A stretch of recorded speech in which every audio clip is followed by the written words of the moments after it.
All right, guys, it's Paul Singh, the Market Speculator, with the trade report for Wednesday, February 13th, 2019.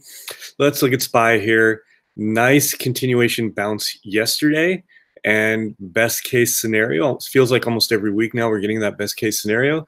Best case scenario was that this week we cross over the 200-day moving average and maybe continue here. We're getting to that point now this morning.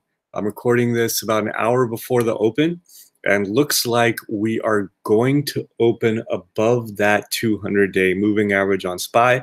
The exact number we should be watching is 274.04. We're set to open about 274.50. We want to see if this level holds today. We don't want to see it come crashing down. A little back and forth here is okay, but we don't want to close down here. So let's watch that today. If we get this level and hold, we might see that big continuation move here. Same goes for the Qs.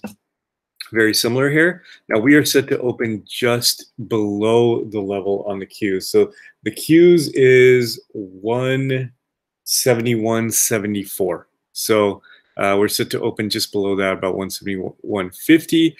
If the SPY holds, I would imagine Qs are going to continue upwards. We'll see how we do intraday.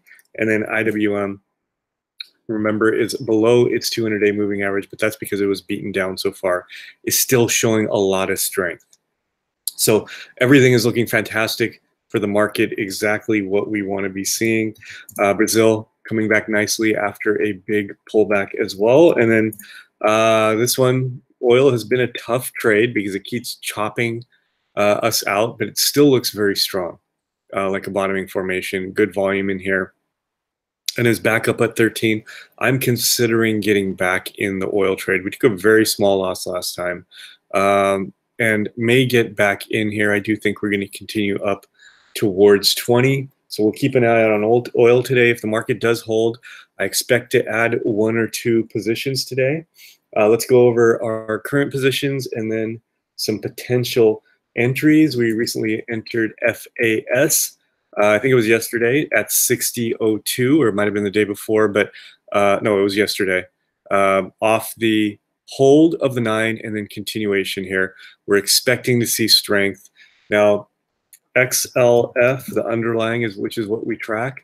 There is the 200-day moving average to contend with, but I don't think it'll be that big a deal if the market continues to go up. So I'm willing to get into FAS, even though it has a little bit of overhead resistance. Stop about 2 points, target around 4 points, 4 to 5 points there. Facebook lagging a little bit. We're in Facebook right now. It was not green yesterday when just about everything was. I'm going to have a hard stop in at 163. So it needs to hold the 9 here and continue higher. We took profits in DEC. I think we talked about it in the report yesterday. This was textbook breakout, pullback. Take profits at the top of the range. That's exactly what happened. We could always get back in if it does break the top of the range. And then finally race, doing what we wanted it to do, getting back up over the 200-day moving average. Nice candle yesterday, up about 2.5%.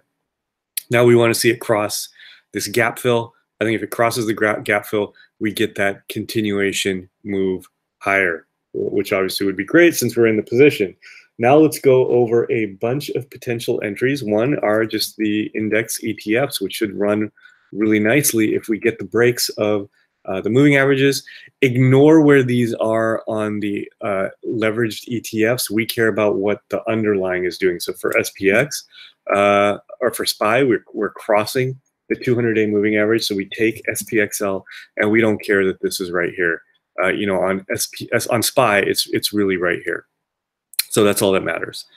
So we could enter this thing if SPY were to make a run just to the top of this range at about 280.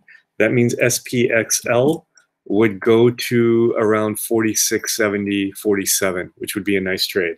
TQQQ for the Qs as well. Same thing.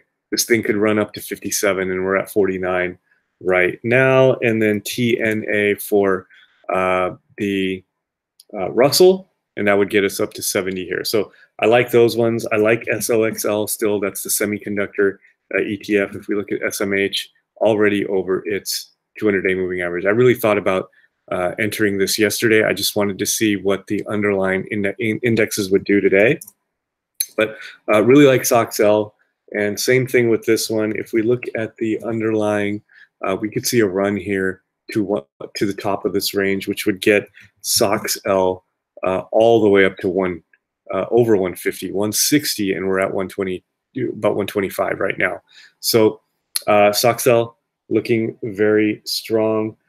Brazil, you can see here at 35, just to get to the top of the range would be about 41. So that would be a 6-point trade when we only need to risk about 1.5 points. So very good risk reward there with Brazil. Apple, post earnings breakout. I like the way it's holding the 9. This thing could see a run to maybe 183, and we're at 170.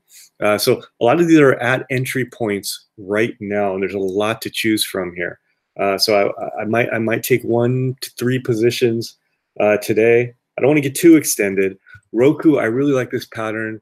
The problem is earnings are coming up, I believe, on the 22nd or the 20th, and we're at the 13th right now. Gives you a little time to get in and maybe see a run up to here, but earnings are pretty close for Roku. TME, China IPO, looking really nice here, testing the high right around 16. Lulu has earnings, I believe, early March. We're going to watch this one. We can't really enter this one, though. Netflix we can enter right now. Broke 350 and is testing the top of its range today. Really like Netflix. Huya as well. Looks like a bottoming formation post IPO. So looks really strong here. SGMS also looks like it's bottoming. Win is a bottoming continuation play. X, another bottoming continuation play. GWPH, related to pot stocks and biotech. Watch for the break of 150. Speaking of pot stocks, CGC, watch for the break of the 9. So that's what I'm watching today for potential entry. A lot of choices here. I'm not sure which ones I would take. But if the market holds, expect alerts today.